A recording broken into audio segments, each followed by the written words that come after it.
My name is Suresh. I'm having around 10 years of IT experience. From past 2 years onwards, I'm working on big data.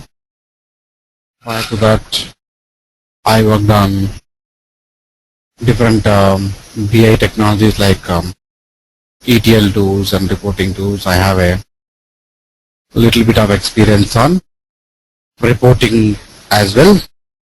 This is the course content for our sessions we are going to discuss in our entire classes.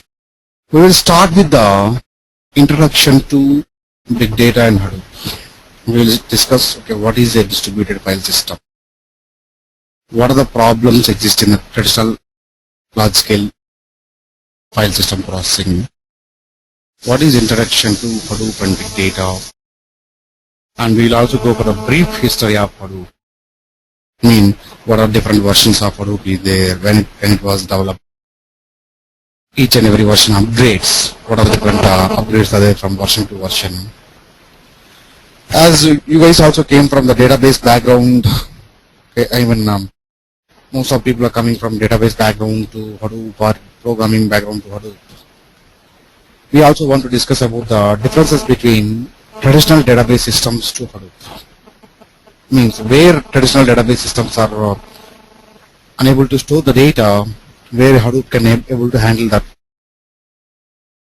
and especially data warehouses versus Hadoop. Also we can see that, and we'll also go for introduction to Hadoop ecosystem, like a complete architecture. What are the main components are there inside our Hadoop to create a big data platform, and then we'll also go for some use cases on banking and healthcare industry. While I'm discussing these all in our session, just a second.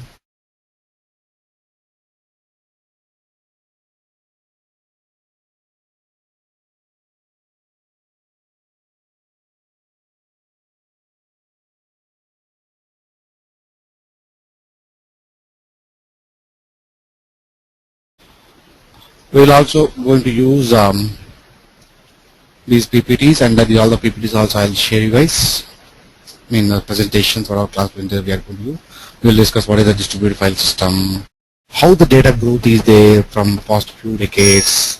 If you take general example like in any organizations, if you see in olden days we have mainframe systems are there. From there it was migrated to client server. From there it was internet world. Now we can see that most of the organizations are using mobile, social media, big data, and as well as cloud. The way how the data growth is happened, because of huge amount of petabytes of data is generating nowadays, the systems whatever we are having in existing organizations, those are unable to maintain the data, especially the systems whatever we are having for mainframe process or traditional database system, those are unable to process the huge petabytes of data. That's the one reason. Second reason is, along with that, the systems are unable to maintain unstructured data and semi-structured data also. We go for most of databases as well as traditional database systems or data warehouse systems. Those can maintain only structured data. But nowadays, because of the most of digital devices are using in almost all the industries, we are able to see that we have a data of structured as well as unstructured data is there. As we have structured and unstructured data is available there, that data to maintain and to process, we have no existing system that place is occupied with the big data. We'll discuss how we create the big data. We have 80% of unstructured data nowadays, 20% of structured data. What is the meaning of velocity, volume, variety, and how we get into this place?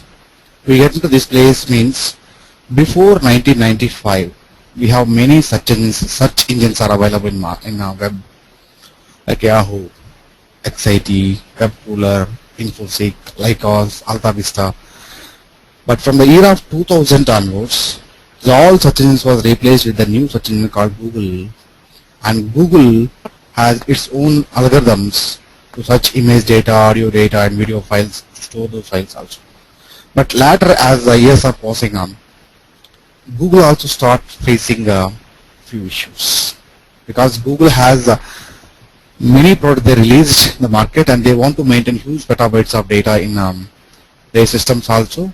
If they want to maintain huge petabytes of data in their systems, they also start facing the issues.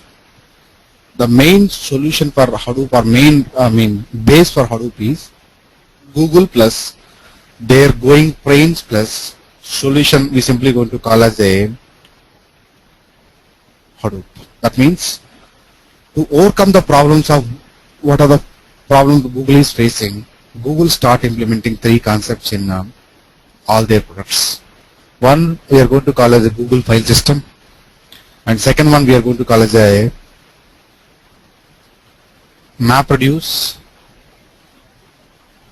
and third one we are going to call as a big table. I'm just giving a brief intro about what is this Google file system, what is this MapReduce, what is this big table. Google file system is a one which is going to store the data across the cluster in a format of chunks. That means instead of storing entire file in a single system, the file will be divided into multiple pieces. Those pieces we are going to call in Google terminology is called chunk.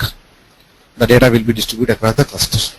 Let me just show you some diagram to understand that flow. Okay, just to understand. See, this is the way. Assume that this is the file. This file I want to store in a distributed system. These are all the machines where I can store my data. These are simply going to call as a, in Google terminology we are going to call as chunk servers. In Hadoop terminology we are going to call these are nothing but data node machines. These data node or chunk machines, any machines also normal commutative machines. Commutative machines means basic machines. Whenever I want to store this file data, right, this file is going to divide into a number of chunks. These chunks will store like this into distributed system. Same chunk is storing multiple times across the cluster. That means this concept we simply going to call as a replication. Why we are following the replication means for high availability. As we are expecting after storing the data in Google, whatever the data we are storing across the Google products, for example, I uploaded one video in YouTube, or I put some video or audio file in my Google Drive. That data should be distributed across the Google cluster. And when the distribution is also happened, after 2 hours or after 3 hours, I want to download my video again.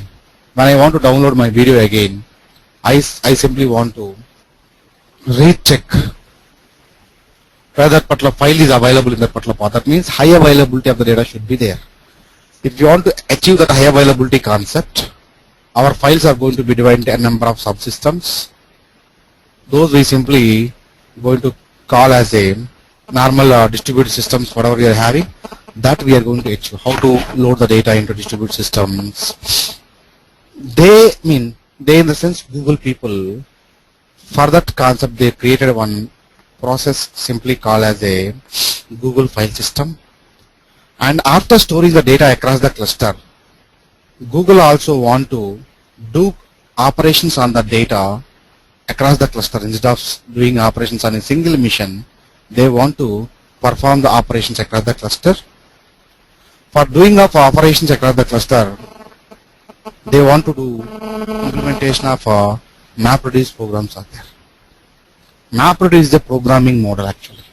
It's going to have some algorithms. We will write those algorithms or those MapReduce programs by using Java or .NET or Python or Ruby. There are multiple languages we can use here to write this MapReduce program, but most of the clients are using Java for writing of their MapReduce programs, for writing of MapReduce algorithms. Even in our sessions also, before we go for the discussion of MapReduce, what we have in Hadoop, to understand the programming, I will share you some Java. Especially we need to know at least core Java part. That means what is object, what is a program, what is a jar file, how to create the jar files, what is a class, what is a method. It's all we need to know. And what is inheritance, exception handling, polymorphism, data types in Java, how to call objects in classes. So these are all different things we need to discuss. Okay, I'll give some class recordings around 12 to 13 Java class recordings. Those you can use for your reference. Prepare for a Java. Once you are okay done with the Java class and everything, then we'll parallelly go for the MapReduce also, and after that we also discuss about big table. Actually, these three are Google products. From the same Google products, when Hadoop was implementing, that means big data implementing is done, they just created in the place of Google file system, they created a concept called HDFS. HDFS means Hadoop Distributed File System. And what are the white paper they released in the Google MapReduce? Same concept they also implemented in Hadoop also. Hadoop also we have a MapReduce component. And next we have big table in Google. Big table means there is a NoSQL database they are implementing, and it does not follow any SQL queries, and it does not require any SQL to write, but it can store petabytes of data. Same concept we want to implement in Hadoop also. That means HBase. HBase is one of the NoSQL database in Hadoop. That HBase is going to run for, okay, see, HBase is generally using or run for the storing of petabytes of data inside our Hadoop, and it's going to never, it's simply not going to use any SQL. For example, if you go for traditional database, right, we are going to write some SQLs, lot of SQLs we are going to write, and those SQLs we are going to use to read the data, to update the data, to insert the data, any operation, DML, DDL operations if you want to perform. But when we go for this big table concept, whatever Google implemented, there is no SQL. Same concept we also use for implementing HBase in Hadoop. From these three, Hadoop concept was implemented.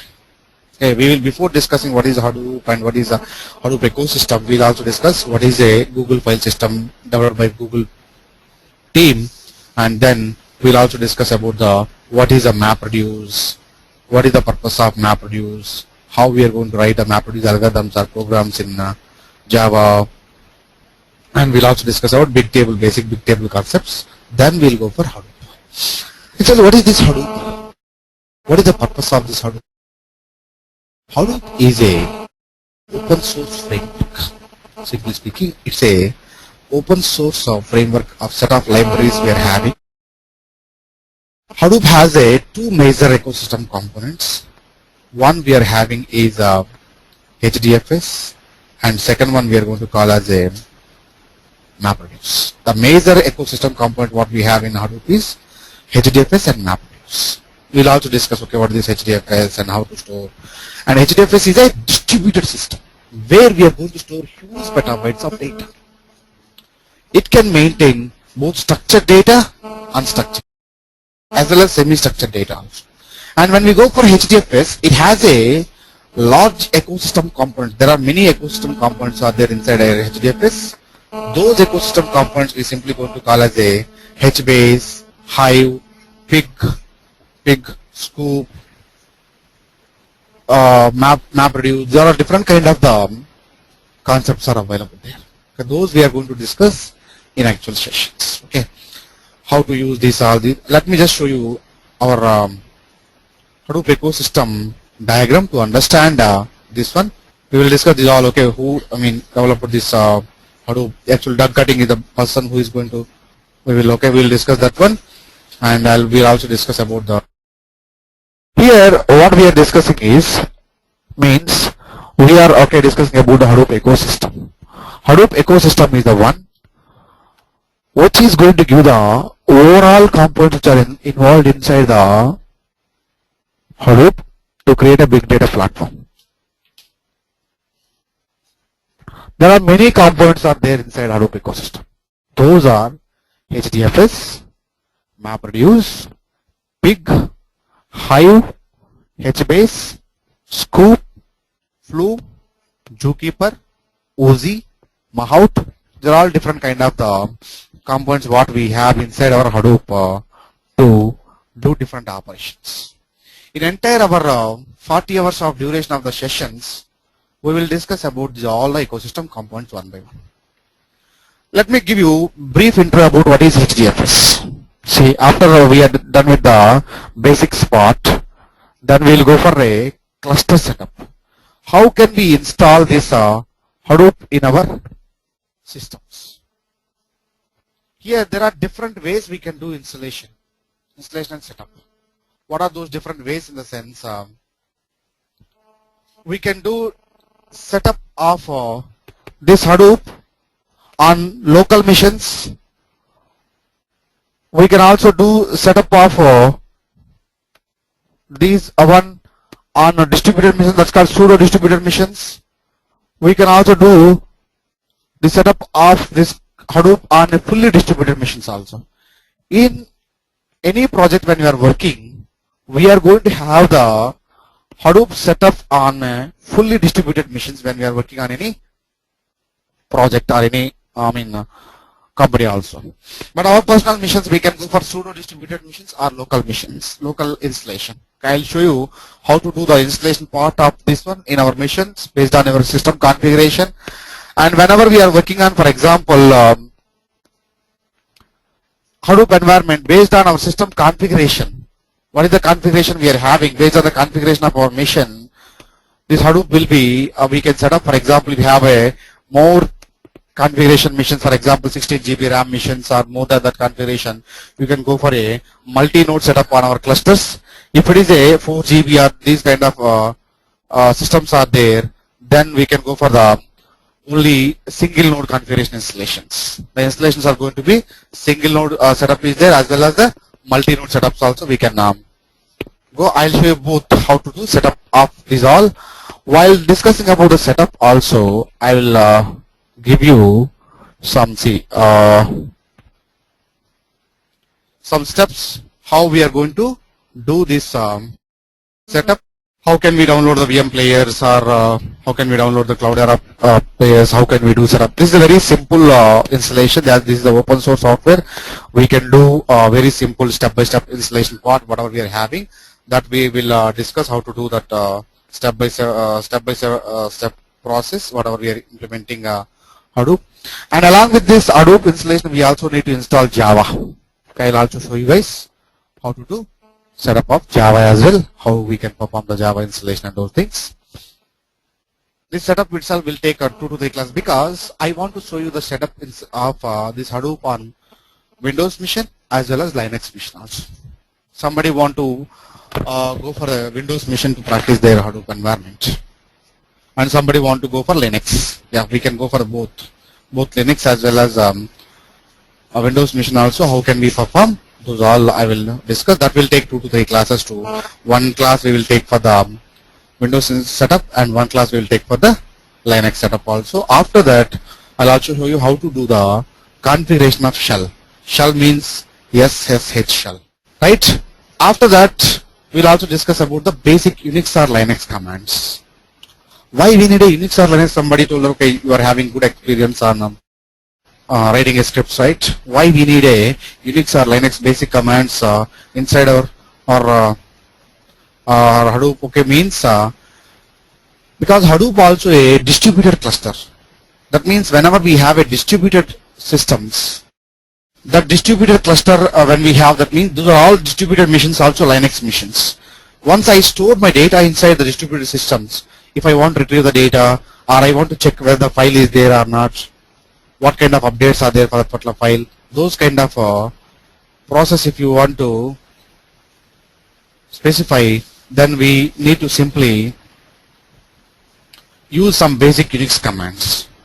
As we are going to use those basic Unix commands like copy command, touch command, those kind of commands, let me show you what kind of commands generally we are going to use in cluster.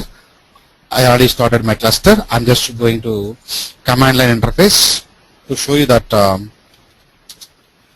what kind of commands are going to be there inside the Hadoop cluster. This is the Hadoop cluster. I just log in into the command line terminal, I'm using a command Hadoop space DFS space minus help.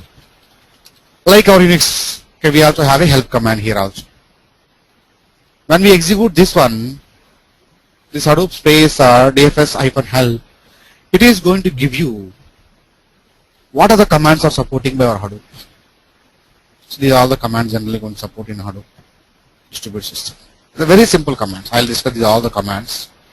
Like our cat command in Unix, we have cat command here, cp, copy from local, copy to local, chmod, chgroup, du, disk says if you want to know, help, get merge, get command, put command, as well as mkdir if you want to create any directory or subdirectories, mv, rm, rmdir, set replication. They're all different kind of Unix commands we are going to use in Hadoop also, because my entire cluster is set up with the Linux system generally. Those Linux systems data, if you want to access or if you want to modify, change the permissions or create an empty file, we are going to use touchz command. See, if you want to create an empty file, we are going to use touchz command. If you want to just display the data, we can use touch command. If you want to display last byte data something, we can use tail command. They're all different kind of commands we can use on site in Hadoop to move a file, those things. And these all commands we'll also discuss inside our basic cluster setup itself. After that, we'll go for a HDFS. After completion of every day, every session, we'll also give few assignments to you guys for practice and for some questions also for interviews to practice, as well as some assignments to do some situations what we are facing in real time. The same situations I'll give you. You can also practice in missions. And that's about the basic part. Then we'll go for a main ecosystem.